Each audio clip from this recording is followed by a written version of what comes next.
عشق زن جو ہوتا اگر عبادت تسبیحات کی طرح، آج کل زن عشق کو عبادت کا درجہ دیا ہوا ہے، اور عاشق کا دل نہ ٹوٹے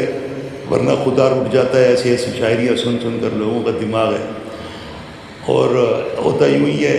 کہ خاندان کی بیسک شادی جو ہے نا عبادت ہے، اور شادی کے اندر جو دعائیں لے کر آتی ہے، ماں باپ کی، بہن بھائیوں کی محبت بڑھتی ہے جس سے، اور عشق اور عدالتی نکاح سے تو یہ چیزیں میسر نہیں ہوتی، نہ ماں باپ سے دعائیں ملتی ہیں، نہ بہن بھائیوں سے دعائیں ملتی ہیں، نہ خاندان سے دعائیں ملتی ہیں۔ تو ان کے پورے خاندان کا دل توڑ کر ایک عاشق کا دل جوڑ لینا ثواب کا کام کیسے ہو سکتا ہے؟ چلے آپ ٹھیک ہے، تو مطلب پورے خاندان کا دل توڑ کر آنے والی اپنے عاشق کا دل نہیں توڑتی کہ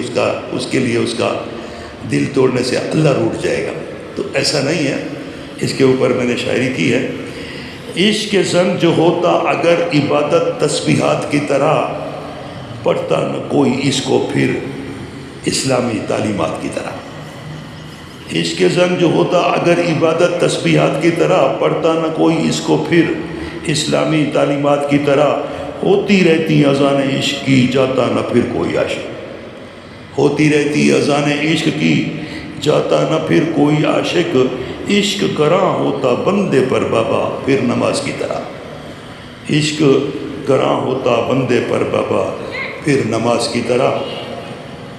اور اس کے اوپر ہے،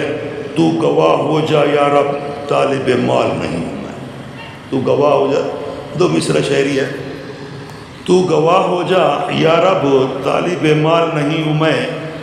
دنیا میں ہوں یا رب دنیا کا طلبگار نہیں ہوں میں۔ اگر عمل سے زندگی سے نہیں ملتا، انسان کی زندگی میں عمل نہیں ہے، اگر عمل زندگی سے نہیں ملتا تیری زباں کا بیان، فائدہ نہ دے گا پھر بابا نمازوں کا نشان، پھر سجدوں کا نشان کوئی فائدہ نہیں دے گا، زندگی میں عمل ہونا چاہیے۔ رہن سہن سے لگتا ہے جانا نہیں جہاں سے،